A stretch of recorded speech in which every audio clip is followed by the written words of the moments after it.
누가복음 22장 54절에서 62절 말씀입니다. 같이 읽습니다.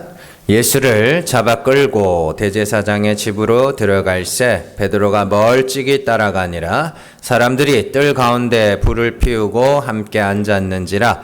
베드로도 그 가운데 앉았더니 한 여종이 베드로의 불빛을 향하여 앉은 것을 보고 주목하여 이르되 이 사람도 그와 함께 있었느니라 하니 베드로가 부인하여 이르되 이 여자여 내가 그를 알지 못하노라 하더라. 조금 후에 다른 사람이 보고 이르되 너도 그 도당이라 하거늘 베드로가 이르되 이 사람아 나는 아니로라 하더라. 한 시간쯤 있다가 또 한 사람이 장담하여 이르되 이는 갈릴리 사람이니 참으로 그와 함께 있었느니라. 베드로가 이르되 이 사람아 나는 내가 하는 말을 알지 못하노라고 아직 말하고 있을 때에 닭이 곧 울더라. 주께서 돌이켜 베드로를 보시니 베드로가 주의 말씀 곧 오늘 닭 울기 전에 내가 3번 나를 부인하리라 하심이 생각나서 밖에 나가서 심히 통곡하니라. 아멘. 누가복음 191번째 시간입니다. 하나님 가까이 하기입니다. 우리가 베드로가 예수님을 부인하는 그런 내용입니다. 너무 유명한 이야기고 잘 아는 이야기인데 이 내용들을 오늘은 조금 야고보서의 말씀과 한번 접목해서 한번 살펴보도록 하겠습니다. 설교를 잘 들으시고 집에 가셔서 야고보서를 한번 읽어보셔요. 읽어보시면 그냥 읽힐 겁니다. 그러니까 이게 되게 재미있는 게 말씀을 풀어준다는 게 그런 거거든요. 그냥 읽을 때는 이게 도대체 무슨 말인지를 모르다가 한번 설교를 듣고 한번 읽어보면 이게 이런 내용이구나라는 걸 알게 됩니다. 예전에는 많이 듣다가 지금은 잘 듣지 못하는 말이 여러 개가 있는데 가장 대표적으로 하면 된다라는 말입니다. 요즘 들어보셨어요? 텔레비전에서 잘 안 합니다. 잘 안 해요. 잘 듣기 힘들어요. You can do it 이런 말들요. 요즘에는 텔레비전이나 이런 데서 잘 안 합니다. 예전에는 친구 집에 놀러 가면 가온으로도 써놨었어요. 그렇게 그냥 붓글씨로 하면 된다 이렇게 써놓기도 하고 그런 것들을 자주 볼 수 있었는데 최근에는요 의외로 이런 말들을 자주 들을 수가 없습니다. 왜냐하면요 70년대 80년대 IMF 전까지만 해도 우리나라는 하면 될 것 같은 시대였거든요. 뭐든지 하면 될 것 같은 시대였습니다. 근데 지금은요 해도 안 되는 시기라고 생각하기 때문입니다. IMF가 이 나라에 주온 여러 가지 충격이 있지만 그 중에 하나가 뭐냐면 이 나라라는 것이 나만 잘한다고 해서 되는 게 아니구나라는 걸 알게 됐어요. 그래서 여러 가지 국제적인 정세와 국제 상황에 의해서 내가 아무리 수고하고 노력한다고 할지라도 망할 수가 있구나라는 걸 사람들이 배웠단 말이에요. 그때. 그래서 열심히 하면 된다, 뭐든지 하면 된다 그렇게 말하면 사람들이 잘 모르는 소리 하지 말라고 그래 다 운이야 이래요. 진짜로. 지금 시대는 열심히 사는 사람이 잘 사는 시대가 아니라 잘 사는 사람이 잘 사는 시대가 되어가고 있는 것 같습니다. 개천에서 용나기가 거의 불가능한 그런 시대죠. 부모가 읽어놓은 재산을 자녀가 물려받기 시작하면서 애초에 출발점부터 다른 거예요. 출발점부터. 유산이라는 것이 단순히 재산뿐만이 아니라 부모의 인맥이나 부모의 명성이나 그러면 부모가 가진 여러 가지 정보들까지도 다 포함되는 게 유산이거든요.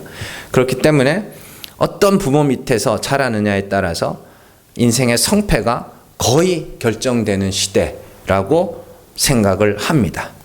그래서 유명한 드라마 대사 중에 그런 게 있습니다. 야구 드라마였는데 거기서 그러죠. 어떤 사람은 홈에서 출발하는데 어떤 사람은 3루에서 출발한다. 그렇게 이야기를 하죠. 그러니까 시작점 자체가 다른 거예요. 시작점 자체가 다르니까 서로 노력을 한다고 해서 어떻게 해요? 이거를 격차를 따라잡기가 힘든 거예요. 그 여기 저희 동네도 보면은 롯데캐슬 이런 데 있잖아요. 그 아파트 30평 아파트 15억, 16억, 17억 이렇게 가요. 좀 평수 넓은 데는 20억 가고. 그걸 일해서 어떻게 들어가겠냐고, 거기를. 부모한테 물려받는 수밖에 없는 거죠. 그러니까 아무리 발버둥을 쳐봐야 그 사람들을 따라잡을 수가 없는 거예요. 그러다 보니까 젊은이들 사이에서 하면 된다가 아니라 해도 안 돼. 해도 안 돼. 그런 분위기가 그러니까 젊은 사람들이 전부 그런 생각을 하고 있으니까 누군가가 하면 된다 이러면은 뭐라 그래요? 저 꼰대 이렇게 가는 거예요. 그럼에도 불구하고 우리는 열심히 살아야 됩니다. 하면 된다 해서 열심히 사는 게 아니라 열심히 안 살면은 먹고 살질 못해요. 누구보다 잘 살고 누구보다 더 부자가 되고 이게 중요한 게 아니라 먹고 살기 위해서는 열심히 살아야 되는 거죠. 자, 그에 반해서 우리 신앙생활은요, 열심히 하는 것이 대수가 아닙니다. 우리 신앙생활은 열심히 하는 것이 아니라 정확하게 해야 됩니다. 왜냐하면 방향을 알지 못하는 상태에서 열심히 달리면 내가 그저 지옥으로 열심히 달리는 것밖에 되지 않기 때문이죠. 우리는 그리스도의 부활에 동참하기 위하여 그의 죽으심을 날마다 본받아서 그의 죽으심을 본받아서 날마다 죽음의 방향으로 달려가야 되는 겁니다. 그런데 내가 산자가 되겠다고 하는 방향으로 열심히 달리면 달릴수록 어떻게 되냐면 내가 지옥으로 달려. 천국인 줄 알고 막 달려갔는데 거기가 지옥이에요. 그렇게 되는 거예요. 내가 죽는다라는 것은 여러 가지 의미가 있지만 그 중에 하나가 내가 돋보이는 자가 되지 않는다라는 의미입니다. 내가 스스로 의롭게 되어 천국에 들어간다면 내가 거기서 돋보이는 건 뭐예요? 나예요. 나. 천국은 하나님의 은혜와 예수 그리스도의 십자가가 돋보여야 하는 곳이지 내가 돋보이는 곳이 되면 안 됩니다. 에베소서 2장 8절에서 9절 말씀 같이 읽습니다. 너희는 그 은혜에 의하여 믿음으로 말미암아 구원을 받았으니 이것은 너희에게서 난 것이 아니요 하나님의 선물이라 행위에서 난 것이 아니니 이는 누구든지 자랑하지 못하게 함이라. 아멘. 하나님이 그 은혜에 의하여 믿음으로 말미암아 우리를 구원하시는 이유는 뭐예요? 누구도 자랑하지 못하고 하나님의 은혜만 높임을 받기 위해서다. 그러니까 거기서 있는 사람들은 자기를 자랑하는 자가 있으면 돼요, 안 돼요? 안 돼요. 그래서 옛날에 그 동요 중에 그런 거 있죠. 뭐죠? 그 호랑 산중호걸이라 하는 호랑님의 생일날이 돼. 그래서 온갖 짐승이 모여가지고 호랑이의 생일 잔치를 하는데 어떻게 해요? 그 반전이 하나 나오죠. 그 중에 한 놈이 잘난 척하면서 까불었다 이런 가사가 나오죠. 그거 있으면 돼야 안 돼요. 그런데 호랑이의 생일에는 호랑이가 높임을 받아야 되는데 다른 짐승이 거기서 까불까불 하면은 그냥 먹히는 거예요. 그렇게 생각을 하시면 됩니다. 천국 잔치는 우리를 이 죽을 것을 살리신 하나님과 죽을 것을 대신하여 죽으신 예수 그리스도가 높임을 받아야 되는 거예요. 그게 천국 잔치입니다. 그런데 거기서 누군가가 다른 사람이 높임을 받으면 안 되는 거예요.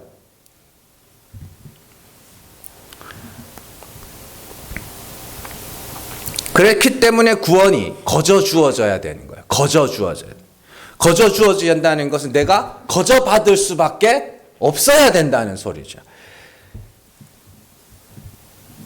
그래서 천국에서는 누구도 갚을 것이 없으며 어떤 대가도 요구할 수 없어야 합니다. 만일 구원의 대가를 지불한다면 우리는 구원을 사는 것이지 거저 얻는 것이 아닌 게 되는 거죠. 로마서 4장 4절에서 5절 말씀 같이 읽습니다.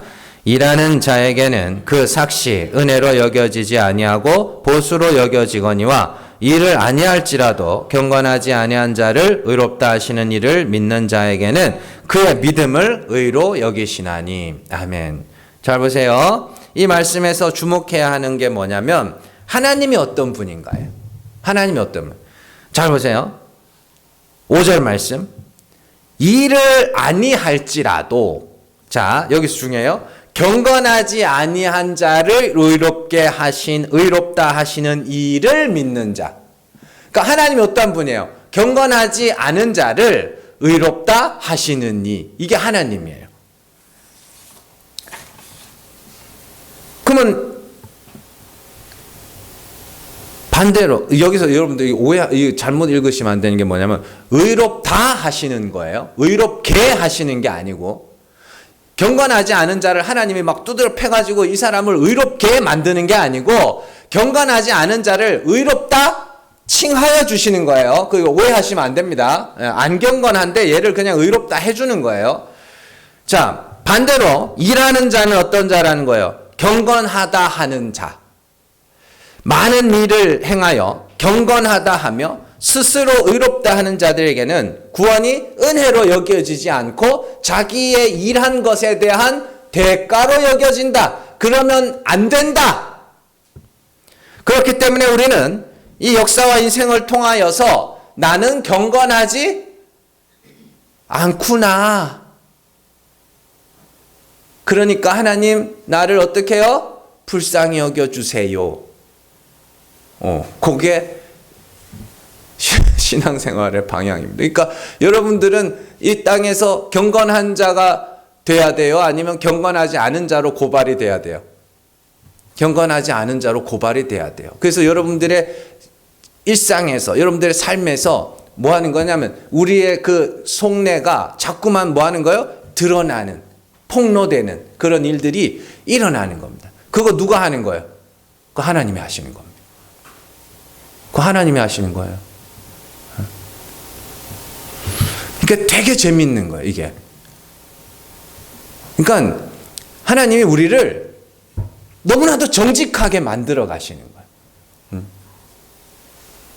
그래서 나는 경건하지 않네요.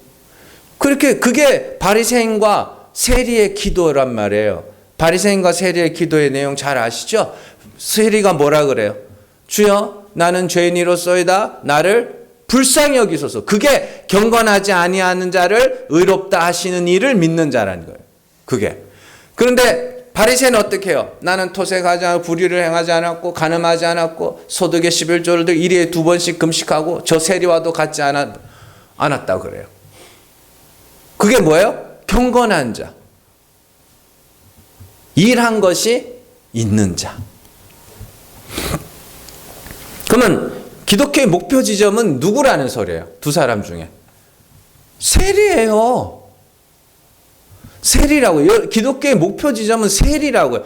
나는 경건하지 않네요. 나는 전혀 의롭지 않네요.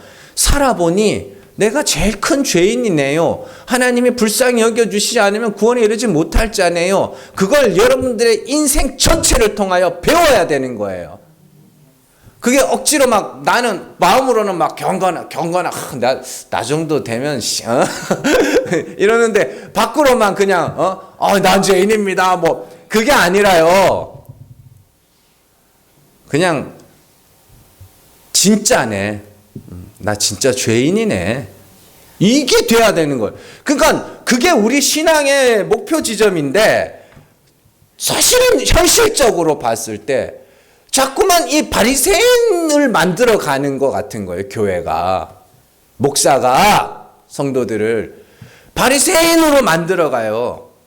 그러니까 교회 다니면 뭐 잘한다 그래요? 에? 교회 다니면 말 잘한다 그러죠. 예전에 어르신들이 하는 말. 예수쟁이들 노래 잘하고 말 잘한다고. 노래 맨날 와가지고 찬양하잖아요. 그죠? 그러니까 반주도 해주지 뭐 찬양하고 노래 잘하고 그 다음에 이제 말 잘한다고. 그럼 뭔 말 잘하냐면 한 게 많거든. 한 게 많으니까 할 말도 많은 거예요. 말이 없어야 돼요. 할 말이 없어야 돼. 그냥 하나님이 불쌍히 여겨주시는 거 말고는 나는 없다고. 그거 할 말이 없어요. 뭐 이 땅에서도 하나님이 뭐 하면 내가 뭐 어떻게 했고 뭐 저떻게 했고 뭐 이게 아니라 하나님이 하셨다고. 다 은혜라고. 여기서 끝나야 돼요. 자신은 할 말이 별로 없어야 되는데 무슨 말들이 그렇게 많아요. 할 말이 너무너무 많아. 한 게 많거든. 왜냐하면 자꾸 그 바리새인을 만들어 가요. 그렇게. 그럼 여기서 한 가지 문제가 있는데요. 사람들은 경건한 사람을 좋아해요, 싫어해요? 경건한 사람. 좋아해요, 싫어해요? 좋아하죠. 네? 여러분들 그 마키아벨리 군주론에 보면 군주의 덕목 중에 뭐가 나오냐면 경건한 사람처럼 보여라가 나와요. 그 시대 당시에. 왜냐? 백성들은 경건한 사람을 좋아하니까. 뭐 이렇게 좀 구체적으로 김수환 추기경 많은 사람들이 좋아하죠. 교황, 지금 교황 뭐 누군지 모르겠는데 하여튼 교황 오면 사람들이 좋아해요, 안 좋아해요? 좋아하죠. 네? 저기 뭐 성철 스님, 법정 스님 이런 사람들 좋아하죠. 왜 좋아해요? 경건하니까. 그 사람들이 뭐 우리한테 뭐 되게 뭐 돈이라도 한 푼 쥐어줬어요? 아니면 뭐 먹을 거라도 한번 밥이라도 한번 사줬냐고. 아니면 우리한테 뭐 웃음을 줬어요? 뭐 가수들이나 뭐 이렇게 그런 사람들, 코미디언 이런 사람들은 웃게라도 해주지. 마음에 노래라도 잘해가지고 마음의 위로라도 해주지. 그 사람들이 뭘 해줬는데 여러분들한테. 근데 많은 사람들이 존경에 맞지 않죠. 뭐 때문에? 경건해 보이니까.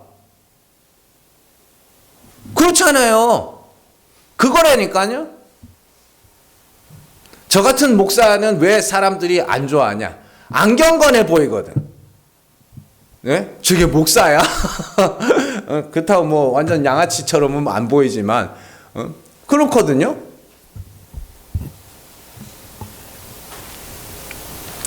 나는 그렇게 살지 못할지라도 그런 사람들을 존경한다는 것은 사람들의 마음에는 경건을 향한 바람이 있음을 잘 보여주는 겁니다. 실제로 초대교회에 이런 현상이 있었습니다.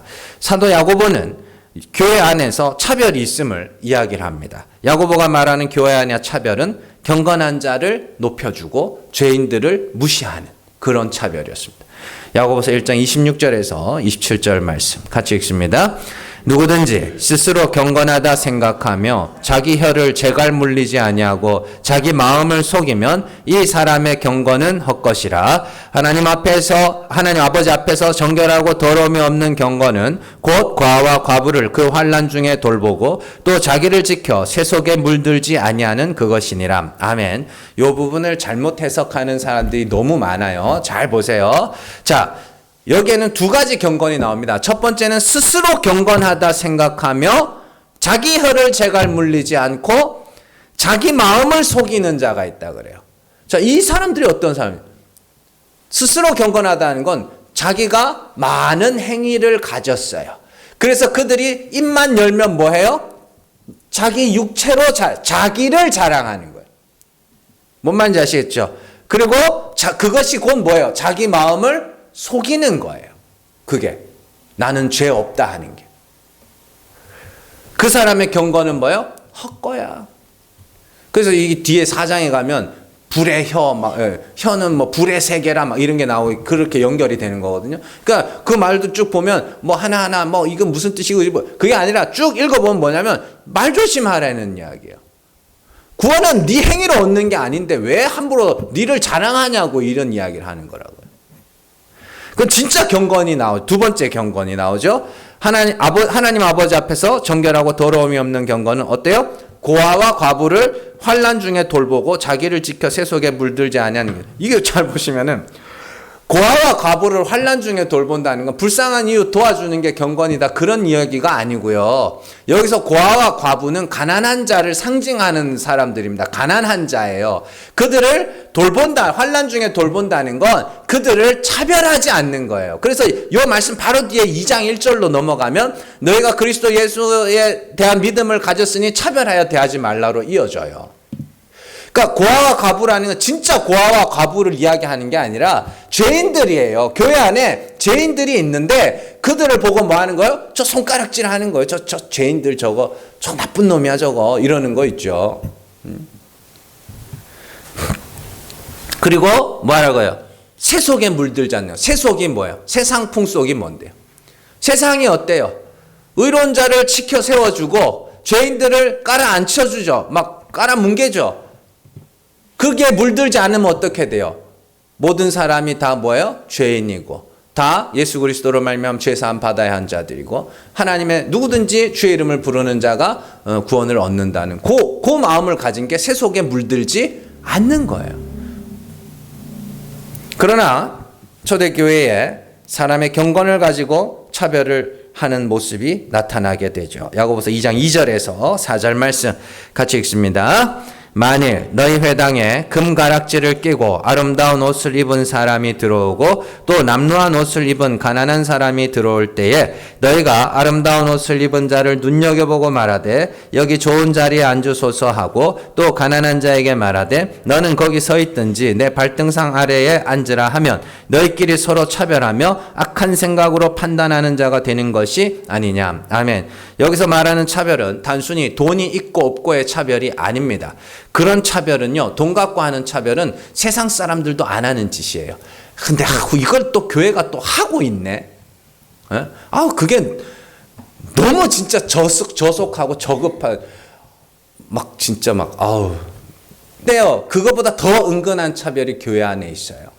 얼마나 많은 행위를 가졌느냐, 얼마나 경건하게 살았느냐, 저 사람은 죄인이냐 아니냐 이런 걸 가지고 차별을 하는 거예요. 그 이야기예요. 그래서 금가락지, 아름다운 옷 이런 것들은 율법의 행위를 상징하는 것들이 다 상징이에요. 이런 것들이.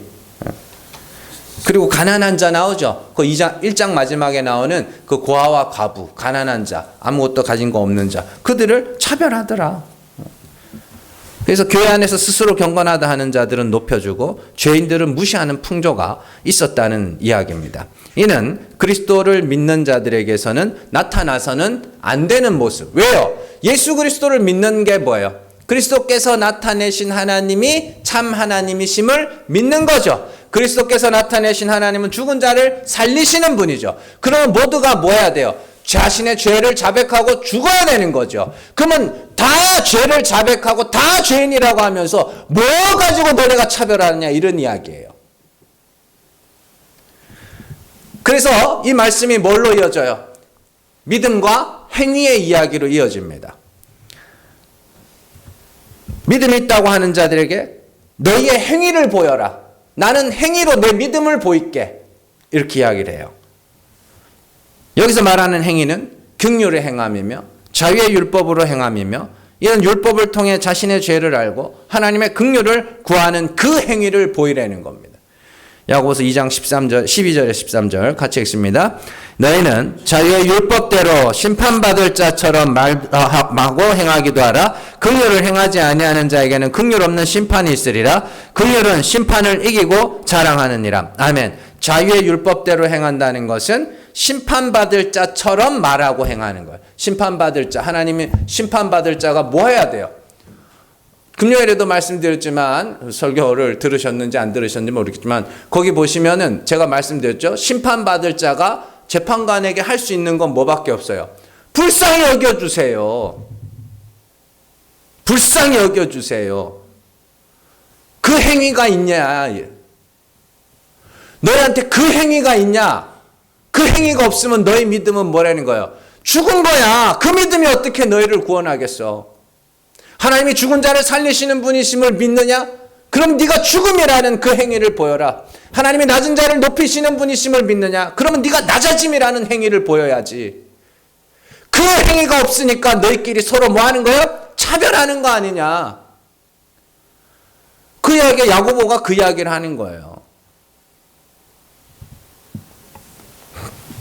그러니 너는 죽음으로 낮음으로 죄를 자백하고 하나님의 긍휼을 구함으로 너희의 행함을 보여라. 그 행함이 없는데 그게 무슨 믿음이냐? 이는 오늘날 성도들에게 시사하는 바가 굉장히 큽니다. 자, 2장 18절에서 19절 한번 읽어볼게요. 같이 읽습니다. 어떤 사람은 말하기를 너는 믿음이 있고 나는 행함이 있으니 행함이 없는 내 믿음을 내게 보이라. 나는 행함으로 내 믿음을 내게 보이리라 하리라. 내가 하나님은 한 분이신 줄을 믿느냐? 잘하는도다. 귀신들도 믿고 떠느니라. 믿는다고 말은 하는데 그럼 네 믿음을 행함으로 증명해봐. 하나님이 또 나는 행함으로 내 믿음을 증명해 보일게. 설명했죠. 그래서 19절이 되게 중요해요. 네가 하나님은 한 분이신 줄을 믿느냐? 잘하는도다. 귀신들도 믿고 떠느니라. 이게 뭔 말일 것 같으세요? 이 말이 왜 나올 것 같으세요? 에?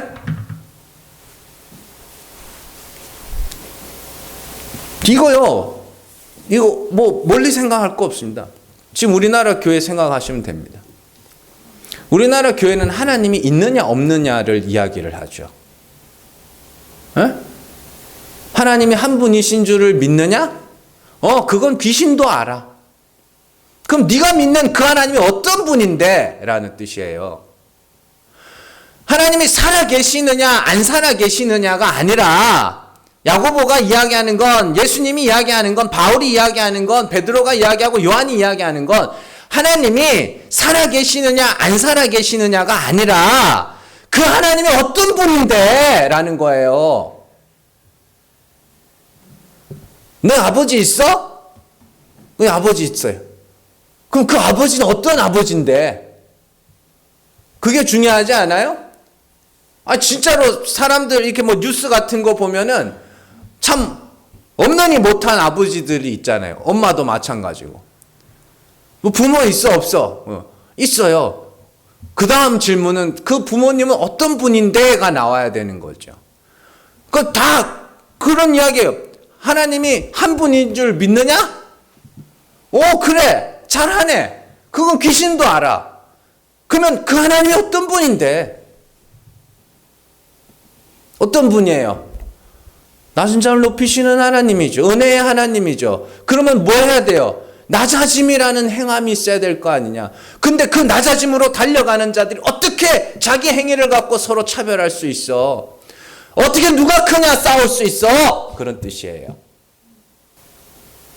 그냥 목사만 맹목적으로 따라서 목사의 설교만 맹목적으로 그냥 하지 마시고, 여러분들 진짜 그 목사가 말하는 하나님이 진짜 하나님이 맞냐고 한 번을 생각을 해보셔야 될 거 아닙니까? 그러니까 하나님은 있습니다. 살아계십니다. 아멘. 거기서 끝. 그 다음부터 목사 마음대로 지 주무르는 거죠. 하나님이 막 이랬다 저랬다 지 마음대로. 그거 뭐라 그래요? 그 우상이라 그래요. 우상은 뭐예요? 뭐 형상이 있는 게 뭐 우상인 것 같으세요? 사람이 만들어낸 신을 우상이라 그래요. 하나님이 있는 줄은 알겠는데 그 하나님이 어떤 분인지를 모르니까 자꾸만 뭐 하는 거예요? 만들어내죠. 상상해서. 그러면 교회에서 뭐 하는 거예요? 교회에서 우상 숭배하는 거예요. 성경이 왜 중요하냐면 그 성경에 하나님이 어떤 분인지를 기록하고 있기 때문이에요. 그래서 야고보는 하나님이 어떤 분인지, 그 앞에서 우리가 해야 할 것이 무엇인지, 우리의 신앙의 방향이 어디로 향해 있어야 되는지를 말해줍니다. 야고보서 4장 8절에서 10절 말씀 같이 읽습니다. 하나님을 가까이 하라. 그리하면 너희를 가까이 하시리라. 죄인들아 손을 깨끗이 하라. 두 마음을 품은 자들아 마음을 성결하게 하라. 슬퍼하며 애통하며 울지어다. 너희 웃음을 애통으로 너희 즐거움을 근심으로 바꿀지어다. 주 앞에서 낮추라. 그리하면 주께서 너희를 높이시리라. 아멘. 8절 말씀 잘 보시면 하나님을 가까이 하라 그러는데 9절에 보면 슬퍼하며 애통하며 울어라 그럽니다. 왜 하나님을 가까이 하는데 슬퍼하며 애통하며 울어야 되는지를 아시냐고요. 하나님을 가까이 하는 게 무엇인지를 10절에서 말해줍니다. 10절에 보시면 주 앞에서 어떻게 해요? 낮추라. 그래야면 주께서 너희를 높이시리라. 이게 하나님은 이런 분이야. 아까 전에 우리가 로마서에서는 뭐라 그랬어요? 경건하지 않은 자를 의롭다 하시는 이를 믿는 자라 그랬죠. 성도들을. 여기서는 뭐라 그래요? 하나님은 낮은 자를 높이시는 분이니 그 하나님 앞에서 뭐 하라고요? 낮춰라. 그러면 높이실 것이다. 이런 이야기죠. 그러면서 여러 가지 이야기들이 나옵니다. 자, 죄인들아. 8절 말씀. 하나님을 가까이 하라. 그래야면 너희를 가까이 하시라. 그러면서 뭐라 그래요? 죄인들아. 이거 뭐냐면 야고보가 서로 차별하는 성도들에게 그들의 정체성을 확인시켜 주는 거예요. 야, 죄인들아. 너네 죄인이야. 너네 의로운 자, 경건한 자 아니야. 죄인이야. 확인시켜 주는 거예요. 그러면서 뭐라 그래요? 손을 깨끗이 하라. 손을 깨끗이 하는 게 뭐예요? 도둑들이 막 이제부터 나 손 씻는다 이러면서 손 씻는 그 손을 깨끗이 하는 게 아니고 손에 가진 것이 없는 상태를 손을 깨끗이 하는 거라 그래요. 손에 쥔 것이 없으면 뭐예요? 가난한 자죠. 다 똑같은 거예요. 그리고 어떻게 해요? 두 마음을 품은 자. 두 마음이 뭐예요? 하나님에게 한 마음, 나한테 한 마음이죠. 그래서 하나님 앞에 뭐예요? 은혜는 은혜인데 나도 뭐예요? 한 게 있어. 그게 두 마음이에요. 그 두 마음을 가진 자들에게 두 마음의 반대가 뭐예요? 마음을 성결하게 하라. 이게 마음을 청결하게 하다. 예수님의 그 산상수훈이니까 똑같은 단어예요. 마음이 성결하다는 게 뭐냐면 내 마음이 어디로만? 하나님에게로만 향해 있는. 그러면 어떻게 하면 우리 마음이 하나님에게로 향해 있어요? 가난한 자, 극률한 상태, 극률의 상태. 그래서 이 성경에 이 마음의 성결한 자를 아주 잘 표현하는 그 사람이 하나 나옵니다. 자주 말씀드리지만 사도행전에 보면 베드로와 요한이 성전 미문에 기도하러 올라갈 때에, 그죠? 거기서 성전 미문에 앉아서 나면서부터 안전뱅이 된 자, 구걸하던 자가 있죠. 그가 뭐예요? 그가 베드로와 요한에게 무엇을 얻을 것이 있나 하여 그를 주목하여 보죠. 그 상태가 마음이 성결한 상태예요. 청결한 상태. 내가 받을 자격이 있어요, 없어요? 없어요. 없는데 혹 뭐예요? 불쌍히 여겨 달라. 혹시 불쌍히 여겨 뭐라도 던져줄까 싶어서 혹 불쌍히 여겨 해줄까 봐 쳐다보고 있는 상태. 그게 마음이 청결한 상태예요. 그래서 산상수훈에는 뭐라 그래요? 마음이 청결한 자는 뭐라 그래요? 복이 있나니 하나님을 볼 것이라. 그게 하나님을 가까이 하는 거예요. 그런데 내가 하나님을 가까이 하려면 결국엔 뭐가 되라는 소리예요? 가난한 자가 되라는 소리죠. 가난한 자는 뭐예요? 죄인 중에 괴수가 되는 거예요. 율법으로서 완전히 저주받을 죄인의 자리까지 떨어지는 겁니다. 그게 너무나도 힘듭니다. 그래서 슬퍼하고 애통하고 울어라 라고 이야기를 하는 거예요.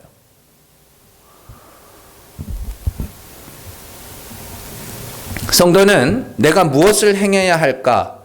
어떻게 살아야 할까? 얼마나 경건하게 살아야 할까를 고민하는 자들이 아니라 나는 죄인이 맞나? 정말 나는 죄인이 맞나? 라는 것을 수시로 확인하는 자들입니다. 그 과정에서 나 죄인이 맞나 하고 들여다보면 나 죄인이 맞거든요. 그래서 실망하고 낙심하고 그래서 애통하고 울면서 하나님 앞에 교만했음을 고백하기도 하고 때로는 내 죄 때문에 실망하여서 하나님의 긍휼하심을 부르짖기도 하고 그러면서 우는 거예요. 애통해하는 거예요. 그래서 계시록에 가면 하나님이 어떻게 한다 그래요? 천국에 오는 자들의 눈물을 닦아준다 그러죠. 그러면 그들이 하나님 앞에 올 때까지 천국에 갈 때까지 인생 속에서 뭘 했다는 거예요? 그걸 울다가 왔다는 소리예요.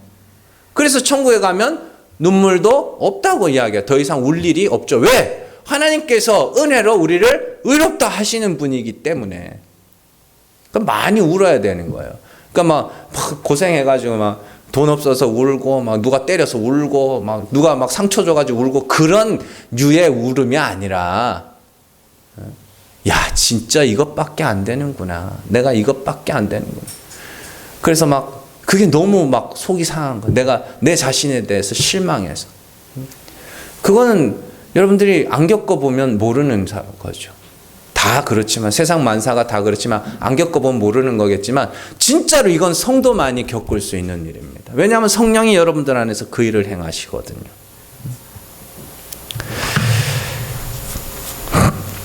그게 하나님을 가까이 하는 겁니다. 쉽지 않아요.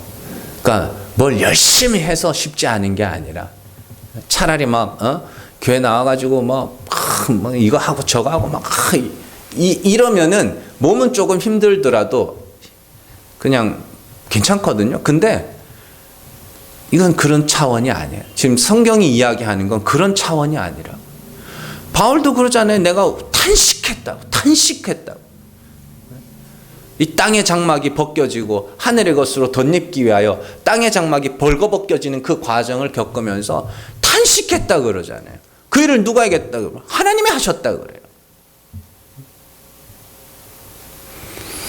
오늘 말씀은요, 지금까지 내용을 그냥 하나의 에피소드에 담은 내용입니다. 이 말씀은 베드로 한 사람의 사건으로만 보는 경향이 있는데, 사실 이 사건에서 주목된 인물이 베드로일 뿐이지 예수님의 제자들 모두에게 해당하는 사건입니다. 예수님의 제자들이 예수님이 죽기 전날 밤에 그들이 뭐 하고 있었어요?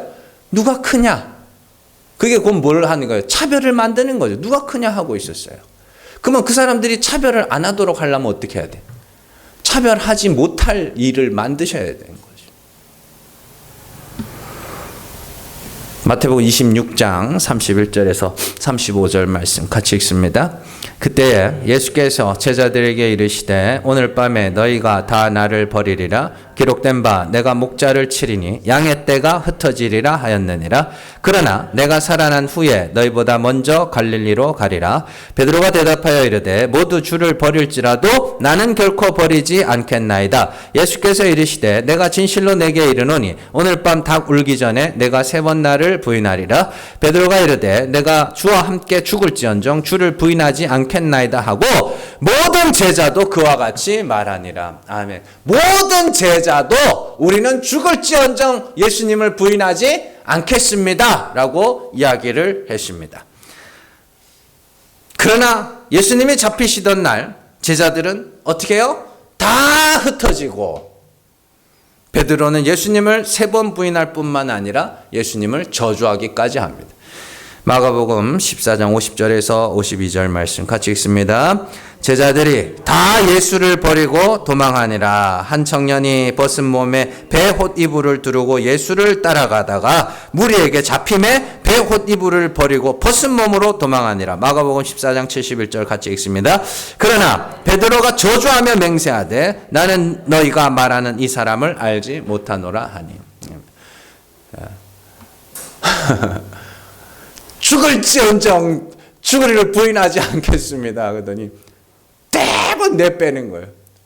좀 쌀쌀했나 보죠. 혼입을 이렇게 덮고, 요즘으로 치면 무릎 담요 같은 거 이제 덮고 막 예수님 쫓다가 잡혀가니까 막 도망가다가 잡으니 혼입을 버리고 막 벗은 몸으로 내빼고 엉망진창이죠. 그러면 이걸 읽으면서 사람들이 뭐라 그러면 결론이 우리는 이렇게 살지 맙시다 로 끝나는데요. 그거 아니에요. 그렇게 결론이 나면 안 됩니다.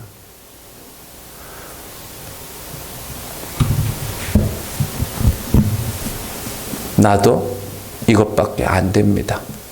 그게 돼야 돼요. 우리는 조금의 어려움만 있어도 예수님을 버릴 수 있는 사람들입니다. 성도들 사이에 작은 갈등에도 갈대같이 흔들려 버리고 작은 말 한마디에 마음이 상해서 신앙생활을 언제나 저버릴 수 있는 사람이고 돈 몇 푼이 아까워서 신앙을 버릴 수도 있는 사람이고요. 목사와의 관계가 조금만 틀어져도 그날 설교는 어떻게 해요? 귀에 안 들어. 사실 그렇잖아요. 여러분들 우리도 그것밖에 안 돼. 그러면 저는 괜찮겠냐고.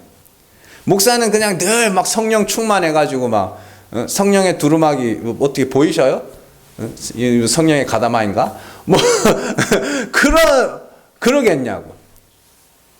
저는 늘 기분이 좋아가지고 막 이러겠냐고. 그렇지 않습니다. 여러분들 다 마찬가지예요. 조금만 기분 나쁘면요 언제고 돌아설 수 있는 것이 사람입니다. 그러니까 우리는 자만하지 말아야 돼요. 여러분들의 신앙에 대해서 자만하지 마세요. 자만하면 자만할수록 하나님께서 여러분들을 넘어뜨리시고 잡아뜨리셔서 자만할 수 없도록 만드실 거예요. 내 신앙이 이것밖에 안 되는 거예요. 나의 경건이라는 것이 겨우 이 정도 수준이구나. 야고보서 5장 1절에서 3절 말씀 같이 읽습니다. 들으라 부한자들아 너희에게 임할 고생으로 말미암아 울고 통곡하라. 너희 재물은 썩었고 너희 옷은 좀 먹었으며 너희 금과 은은 녹이 쓸었으니 이 녹이 너희에게 증거가 되며 불같이 너희 살을 먹으리라. 너희가 말세의 재물을 쌓았도다. 아멘. 말세가 뭐예요? 제가 말씀드렸는데 말세, 하나님께서 자기를 마지막으로 나타내신 아들을 보내서 마지막으로 나타내셨죠. 그래서 예수님이 어떻게 본체의 형상으로 오셔가지고 마지막으로 그 하나님의 어떤 분을 나타내셨죠. 그게 말세에 끝난 거예요. 그래서 성령이 언제 임했어요? 말세에 내가 내 영으로. 그래서 예수님이 오심으로 말미암아 그때부터 말세거든요. 말세고 이제 성령이 각 사람에게 임하여서 깨닫게 하시는 때가 온 거예요. 그 하나님의 어떤 분을 깨닫게 하시는 때. 그러면은 이제 말세에 재물을 쌓으면 안 되는 것처럼 이야기하죠. 그래서 이걸 보고 성도들한테 다 그냥 재물 있는 거 뭐 얼마 있지도 않은 거 그냥 다 내. 교회 다 내. 그게 아니라요. 여러분들 안에 있는 그 행함. 너희가 예수께서 이 땅에 오시고 성령이 너희 안에 임하여서 하나님의 어떤 분지를 알게 되지 않았냐. 그런데 그 앞에서 재물을 쌓아? 그 앞에서 자기 행위를 자랑해? 그걸 갖고 차별해? 하나님 불같이 살라버릴 것. 우리 안에 있는 죄악들을 어떻게 해요? 확 끄집어내요. 우리 얼마나 연약한 자인지를 확 다 드러내실 거예요. 그런 말미암아서 어떤 차별도 하지 못하게, 누가 크냐 싸움 말도 하지 못하게. 제자들이 어땠을 것 같으세요? 이거 하고 나서 다음에 다시 만나잖아요. 어땠을 것 같아? 거기서 누가 크냐 싸움 해요 안 해요? 못해요. 왜요? 다 봤거든. 저 막 혼입을 막 벗어 던져놓고 빨가벗고 도망다니는 거 다 봤거든요. 베드로는 어떻게 오늘 말씀 한번 봐요. 예수님 3번 부인하죠. 3번 부인하는데 예수님이 어떻게 했다 그래? 3번째 봤다 그러죠. 예수님이 봤어요. 그러면 이제 인간은 누가 크냐 할 수 있어요 없어요? 없어요. 그래서 혹 누군가가 또 만약에 막 베드로가 만약에 내가 막 어떻게 하면 저 새끼는 부인한 새끼가 저주까지 하던데 뭐 이러지 않겠냐고요. 그런 거예요 여러분들. 그러면 베드로가 말할 건 뭐밖에 없어요? 예수 십자가, 하나님의 은혜. 베드로전서 1장 18절에서 19절 같이 읽습니다. 너희가 알거니와 너희 조상이 물려준 헛된 행실에서 대속함을 받은 것은 은이나 금같이 없어질 것으로 된 것이 아니요 오직 흠없고 점없는 어린 양 같은 그리스도의 보배로운 피로 된 것이니라. 아멘. 여기서 우리가 대속함을 받은 것은 음이나 금같이 없어질 것으로 된 것이 아니라, 여기서 은이나 금이 돈이 아니에요. 재물, 우리 행위, 그걸로 대속함을 받은 게 아니야. 그리스도의 피로 얻은 거야. 그러니까 자랑할 게 뭐밖에 없어요. 이제는 예수 그리스도의 십자가, 하나님의 은혜, 이거밖에 없죠. 그럼 나라는 존재는 있어요 없어요? 돋보일 수 있어요 없어요? 없게 되는 거예요. 그러니까 여러분들이 삶을 충실하게 사셔야 돼요. 충실하게 살면서 사람 가리지 마시고 이 사람도 만나보고 저 사람도 만나보고 이런 일도 겪어보고 저런 일도 겪어보면서 정말로 나는 경건한 자가 아니구나. 그래서 하나님이 불쌍히 여겨주셔야 되는 거구나로 가야 되는 거예요. 그게 하나님을 가까이 하는 겁니다.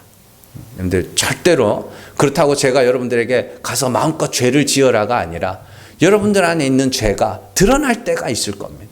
그 죄가 드러날 때에 울며 애통하며 누구에게? 하나님 앞에 가서 하나님, 내가 자만했습니다. 내가 교만했습니다. 내가 뭔가 특별한 사람처럼 생각하고 있었는데 이 일을 겪어보니 나 별거 없는 사람이네. 이게 돼야 된다고요. 이게. 그래서 이런 나를 구원하시면 그건 전적인 하나님의 은혜입니다. 이렇게 가야 되는 거예요. 성령께서 깨닫게 하시고 그 자리로 이끌어 가시는 역사 있기를 주님의 이름으로 축원합니다. 기도하겠습니다.